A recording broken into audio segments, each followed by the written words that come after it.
항상 애쓰면서 살아오신 분들이 경술생 여성분들이에요. 뭘 하나 제대로 사지를 못해. 근데 그동안에 내가 그 노력하고 희생한 것이 그래도 나한테 보답으로 온 게 자식의 복이 있어요. 이제 마지막 운이 대운이 들어오는 나이예요. 내가 걱정하지 않아도 되는 것들이 있어서 마지막이에요. 눈치 많이 보고 왔잖아요. 우리 이제 그거 하지 맙시다. 그것이 내 발목을 잡았던 거예요. 지금부터 중요한 시기에 문이 열리지 않을까 싶어요. 조상의 덕친의 덕도 입을 수 있는 내년부터예요. 노력하시면 분명히 그 성불은 있을 겁니다.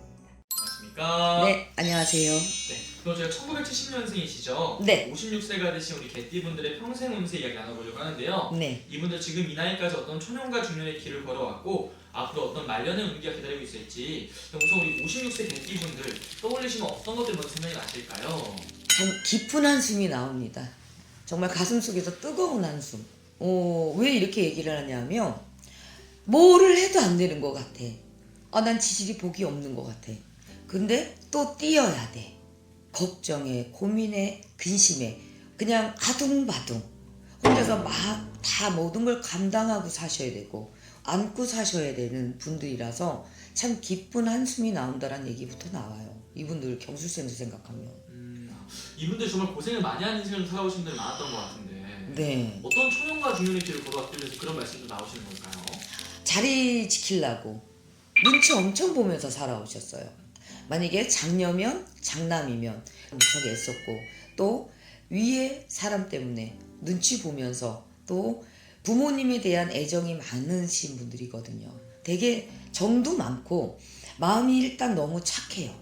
그래서 마음을 너무 많이 다쳤을 거고 그리고 항상 자기가 가진 복대로 살아가지 못하는 게 경술생들이에요. 만약에 내 사주에 이만큼의 복이 있어. 근데 그 복을 다 가지질 못해서 늘 항상 힘들고 빈곤하고 하면서 온 게 초년운이에요. 그리고 중년운 같은 경우도 이 사람들이 오면서 너무 마음에 상처를 많이 입었어요. 어떤 금전적인 부분도 항상 따라다니지만 이분들이 가장 아픈 건 사람이었어요. 그러다 보니 인간관계가 누구 해야 할지를 모르고 누구 상처 주는 게 내 마음의 상처를 더 입는 분들이 경술생이거든. 그러다 보니 차단을 하고 사신 거예요. 중년부터. 내 마음 알아줄 거라고 생각했는데 내 마음을 오히려 더 가슴을 상처를 주고 비수를 꽂아서 외로움 그리고 내려놓은 부분이 많은 게 중년이에요. 그럼 이분들에서 여성분들 이야기를 좀 해보자면은 네. 여성분들도 좀 그러한 좀 외롭고 고독한 인생 살아오시는 분도 많은 거예요? 많죠. 왜냐하면 가정이라는 게 첫 번째야 이분들은. 그러면서 자기가 가장의 노릇을 하고 온 거야. 남자의 사주로 살아간 거죠. 그러다 보니 남자보다 더 드세게 살아야 되고 어떻게 보면 투잡, 쓰리잡 이렇게 해서 그 가정을 지키려고 생활을 지키려고 항상 애쓰면서 기쓰면서 살아오신 분들이 경술생들의 여성분들이에요. 그리고 자기는 솔직히 얘기해서 뭘 하나 제대로 사지를 못해. 그래서 금전을 벌어도 항상 나눠야 되고 항상 나가는 사주다 보니 자기 거를 누리고 부리고 살지 못한 게 경술생들의 여성분들이 참 많으실 거예요. 어떻게 보면 이분들이 좀 내가 힘든 일이 있고 이런 고민들이 있어도 주변에 털어놓을 곳이 없어서 혼자 삭히고 이런 경우가 좀 많았나 보네요, 교수님. 많아요. 왜냐하면 그분들이 가진 직성, 예감, 촉 일반인 사주보다 사주가 좀 높아요. 그러다 보니 인간의 고력에 내 팔자도 힘들어 죽겠는데 조상의 또 신의 그 무게감까지 안고 가려니까 외로움에 씁쓸함에 이런 부분들이 참 많은 게 경술생들이거든. 여자분들이. 그래서 그 무게감이 엄청 크다 보니 외로움은 첫 번째예요. 고독도 첫 번째예요. 내 재물의 복 그것도 없는 게 첫 번째요가 1, 2, 3위를 다툴 수가 없어요. 그냥 첫 번째예요. 세 가지가 다. 그러니 얼마나 힘들으셨겠어. 그러면 반대로 선생님 네. 이분들만이 가지고 있는 장점이라든지 또 타고난 복이 있다면 어떤 것들이 있다고 볼 수 있을까요? 타고난 복은 그래도 이분들이 자식 복은 있어요. 그러다 보니까 어쨌든 희생은 해야 돼요. 노력을 하고 금전은 벌어야 돼요. 근데 그동안에 내가 그 노력하고 희생한 것이 그래도 나한테 보답으로 오는 게 자식의 복이 있어요. 남편의 복들은 없어요. 왜냐면 내가 가장이거든. 그러다 보니 공주님 대접하듯이 귀한 대접은 못 받아도 그래도 옆에서의 주위에서의 너 참 잘 살았다.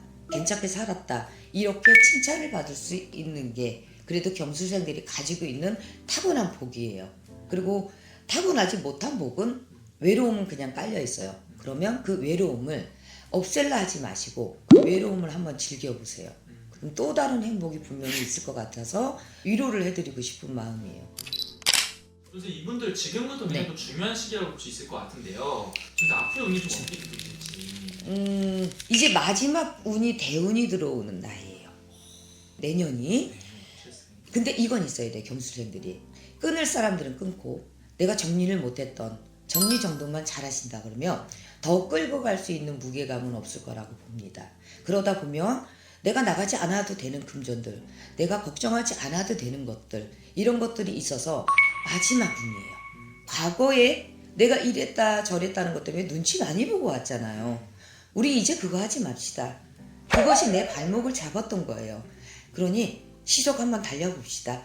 털어낼 건 털어내시고 정리하실 건 정리하시면 지금부터 중요한 시기에 문이 열리지 않을까 싶어요. 그러면 이분들은 네. 지금부터 들어온 이 마지막 대운을 내가 어떻게 잡느냐에 따라서 앞으로의 말년의 모습이 굉장히 바뀌겠네요. 정말 바뀌어요. 고생 엄청 했잖아요. 30대, 40대, 뭐 50대도 마찬가지고. 그리고 근데 앞으로 남은 60대, 70대는 고생하지 말아야 되잖아요. 그래서 대성주운이라고 마지막이에요. 이분들이 그래도 조상에 대한 어떤 예의도 있는 분들이에요.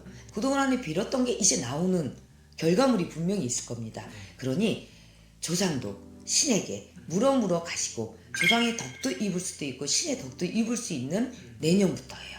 내가 깔아놨던 걸 수확하고 추수할 수 있는, 그래도 이젠 주워서 먹을 수 있는 그 복이 있습니다. 그러니 조상에게도 여태까지 비신 분들은 좀 빌어 가시고요. 그리고 빌지 못했던 분들, 나 빌어서 나 조상한테 덕 받을래. 분명히 내년부터 병원년부터 펼쳐집니다.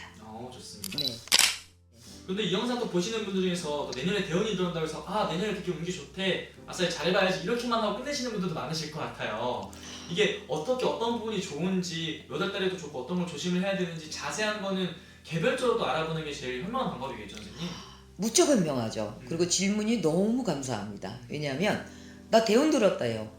어떤 희생을 하지 않고 나서 그 대운과 좋은 덕을 분명히 얻을 수는 없어요. 조상 덕을 분명히 옵니다. 그러면 조상님께 잘하셔야 돼요. 근데 갑자기 잘할 수는 없잖아요. 그렇기 때문에 예를 들면 친가에서 들어오는지 외가에서 들어오는 복인지, 그러면 저희 같은 사람들한테 자문을 구하시고 용기 내셔서 문을 두드리신다면 그 문을 열 수 있는 겁니다. 그래서 작게든 소소하게든 그래도 빌어가는 공덕이든 무언가가 조상들이든 신에게 노력하시면 분명히 그 성불은 있을 겁니다.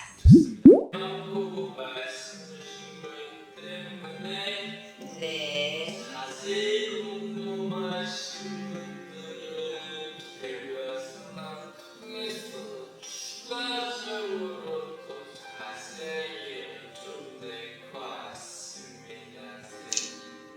네.